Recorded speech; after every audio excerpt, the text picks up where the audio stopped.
Sebelum memulai khotbah, mari kita berdoa dulu. Bapa kami di surga, terima kasih Kau boleh mengumpulkan kami semua di sini dengan selamat tanpa kekurangan apapun. Tuhan, sekarang hamba-Mu ini ingin memulai khotbah, kiranya Kau berkati khotbah hamba-Mu ini dari awal, pertengahan hingga akhir Tuhan. Di dalam nama Yesus Kristus kami telah berdoa dan kita bersyukur.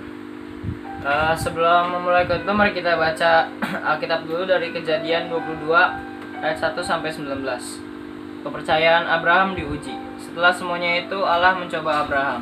Ia berfirman kepadanya, "Abraham." Lalu sahutnya, "Ya Tuhan." Firman-Nya, "Ambillah anakmu yang tunggal itu, yang Engkau kasihi, yakni Ishak. Pergilah ke tanah Moria dan persembahkanlah dia di sana sebagai korban bakaran pada salah satu gunung yang akan kukatakan kepadamu." Keesokan harinya pagi-pagi bangunlah Abraham. Ia memasang pelana kedainya dan memanggil 2 orang bujangnya berserta Ishak, anaknya. Ia membelah juga kayu untuk korban bakaran itu. Lalu berangkatlah ia dan pergi ke tempat yang dikatakan Allah kepadanya. Ketika pada hari ketiga Abraham melayangkan pandangannya, kelihatanlah kepada tempat itu dari jauh. Kata Abraham kepada kedua bujangnya itu, "Tinggallah kamu di sini dengan keledai ini. Aku berserta anak ini akan pergi ke sana. Kami akan sembahyang, sesudah itu kami kembali kepadamu." Lalu Abraham mengambil kayu untuk korban bakaran itu dan memikulnya ke atas bahu Ishak, anaknya, sedang di tangannya dibawa api dan pisau. Demikianlah keduanya berjalan bersama-sama. Lalu berkatalah Ishak kepada Abraham, ayahnya. "Bapa," sahut Abraham. "Ya anakku," bertanyalah ia. "Di sini sudah ada api dan kayu. Tetapi di manakah anak domba untuk korban bakaran itu?" Sahut Abraham, "Allah yang akan menyediakannya anak domba untuk korban bakaran baginya, anakku." Demikianlah keduanya berjalan bersama-sama. Sampailah mereka ke tempat yang dikatakan Allah kepadanya. Lalu Abraham mendirikan mezbah di situ. Disusunnyalah kayu, diikatnya Ishak, anaknya itu, dan diletakkannya di mezbah itu, di atas kayu api. Sesudah itu Abraham mengulurkan tangannya, lalu mengambil pisau untuk menyembelih anaknya. Tetapi berserulah malaikat Tuhan dari langit kepadanya, "Abraham, Abraham," sahutnya. "Ya Tuhan." Lalu ia berfirman, "Jangan bunuh anak itu dan jangan kau apakan dia. Sebab telah ku ketahui sekarang bahwa engkau takut akan Allah dan kau tidak segan-segan untuk menyerahkan anakmu yang tunggal kepadaku." Lalu Abraham menoleh dan melihat seekor domba jantan di belakangnya, yang tanduknya tersangkut dalam belukar. Abraham mengambil domba itu lalu mengorbankannya sebagai korban bakaran pengganti anaknya. Dan Abraham menamai tempat itu Tuhan menyediakan. Sebab itu sampai sekarang dikatakan orang di atas gunung Tuhan akan disediakan. Untuk kedua kalinya berserulah malaikat Tuhan dari langit kepada Abraham. Katanya, "Aku bersumpah demi diriku sendiri, demikianlah firman Tuhan, karena engkau telah berbuat demikian dan engkau tidak segan-segan untuk menyerahkan anakmu yang tunggal kepadaku, maka aku akan memberkati engkau berlimpah-limpah dan membuat keturunanmu sangat banyak seperti bintang di langit dan seperti pasir di laut. Dan keturunanmu itu akan menduduki kota-kota musuhnya. Oleh karena turunanmu lah semua bangsa di bumi akan mendapat berkat, karena engkau mendengarkan firmanku." Kemudian kembalilah Abraham kepada kedua bujangnya dan mereka bersama-sama berangkat ke Beersheba, dan Abraham tinggal di Beersheba.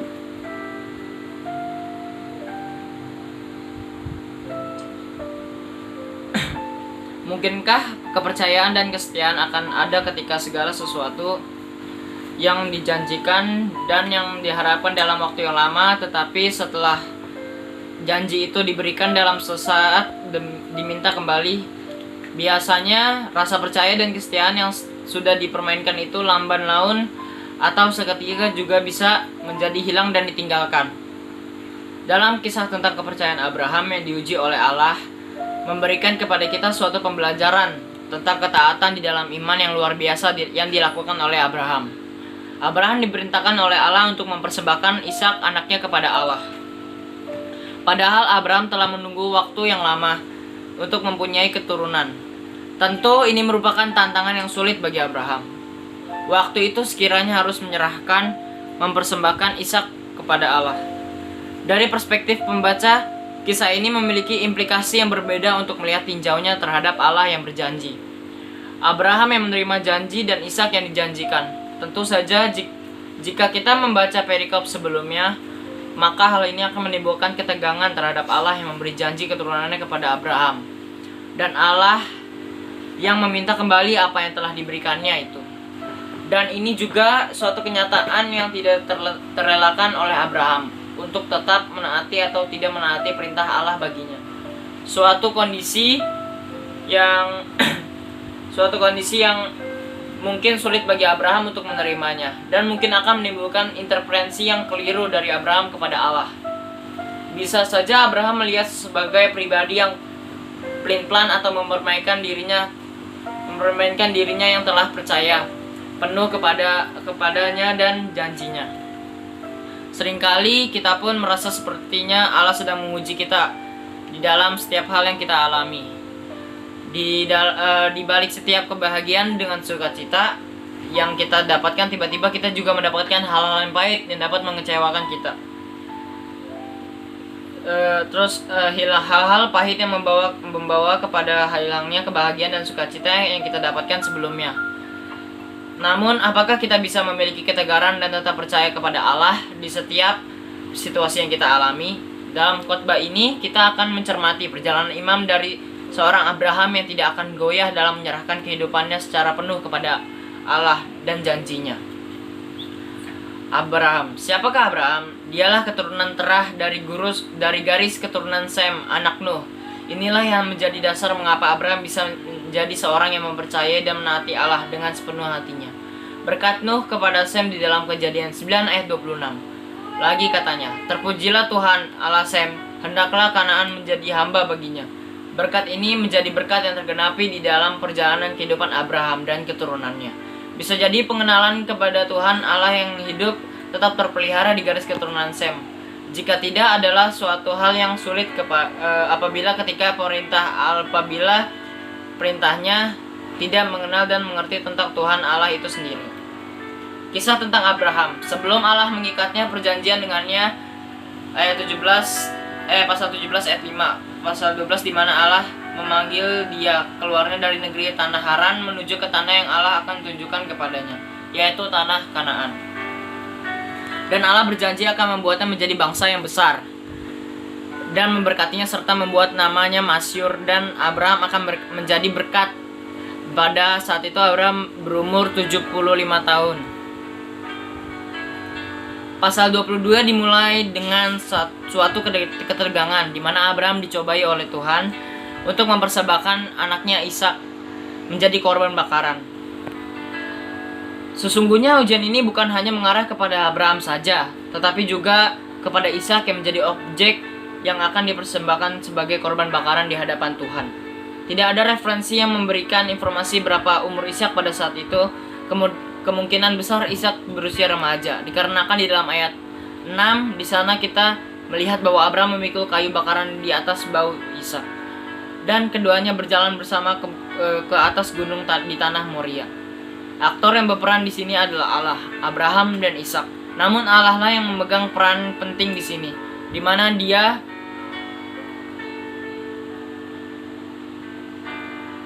dia sebagai kunci jawaban bagi Abraham dan Ishak di dalam ujian yang Allah berikan tersebut.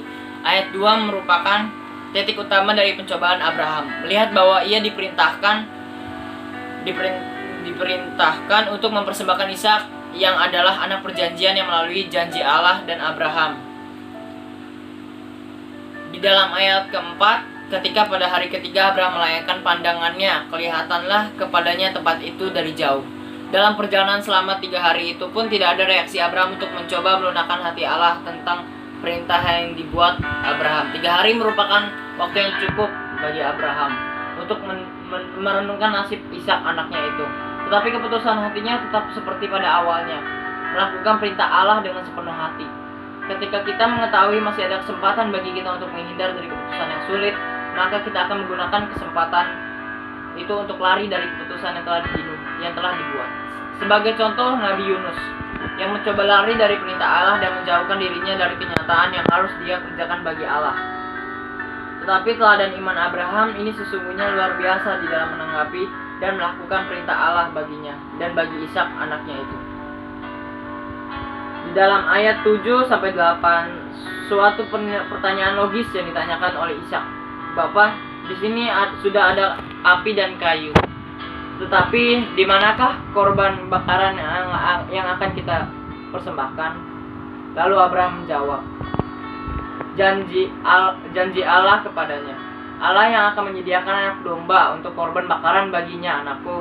Abraham tahu bahwa satu-satunya jalan untuk mendapat melalui semua cobaan adalah senantiasa bersandar di dalam Tuhan saja. Pernyataan Tuhan baginya selama ini menjadi suatu dasar yang kuat baginya untuk mempercayai Allah di dalam seluruh aspek. Respon iman Abraham diperuntukkan Allah sebagai kebenaran di dalam dirinya dan kehidupan Abraham.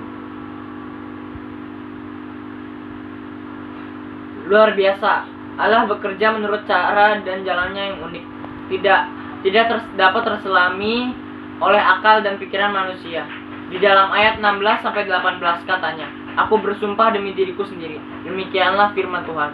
Karena engkau telah berbuat demikian dan engkau tidak segan-segan untuk menyerahkan anakmu yang tunggal kepadaku, maka aku akan memberkati engkau berlimpah-limpah dan membuat keturunanmu sangat banyak seperti pasir di pantai, bintang di langit. Keturunanmu itu akan menduduki kota-kota musuhnya. Oleh keturunanmu lah semua bangsa di bumi akan mendapatkan berkat, karena engkau mendengar firmanku. Di sini kita dapat melihat kesetiaan Allah yang agung, yang menjaga setiap janjinya dan perjanjian yang telah dibuatnya. Dialah pemegang janji dan pengenapan janji itu. Allah bukan hanya berjanji kepada Abraham, melainkan dia bersumpah demi dirinya sendiri kepada Abraham. Sungguh hal yang tidak pernah terpikirkan oleh Abraham sendiri. Dia memberikan berkat-berkatnya kepada setiap orang yang sungguh-sungguh percaya dan taat kepadanya. Amin. Demikian khotbah saya pada hari ini. Sekarang kita tutup dengan doa.